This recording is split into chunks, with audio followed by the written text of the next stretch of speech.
In today's tutorial, I'm going to show you how to hopefully resolve if your microphone is not working on your Acer laptop, tablet, or desktop computer. So this should hopefully be a pretty straightforward process, guys, on how to resolve it. And without further ado, let's go ahead and jump straight into it.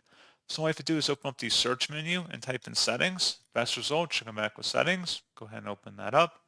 And then select system on the left panel. And then on the right side, select sound. You want to go underneath input and then select the microphone you're having the problem with. And make sure the input volume is turned all the way up to the right here. If you need to test your microphone, you can.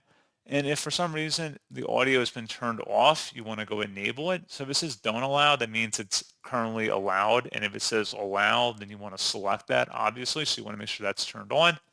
And that's pretty much it. So as always, thank you guys for watching this brief tutorial. I do hope that I was able to help you out. And I do look forward to catching you all in the next tutorial. Goodbye.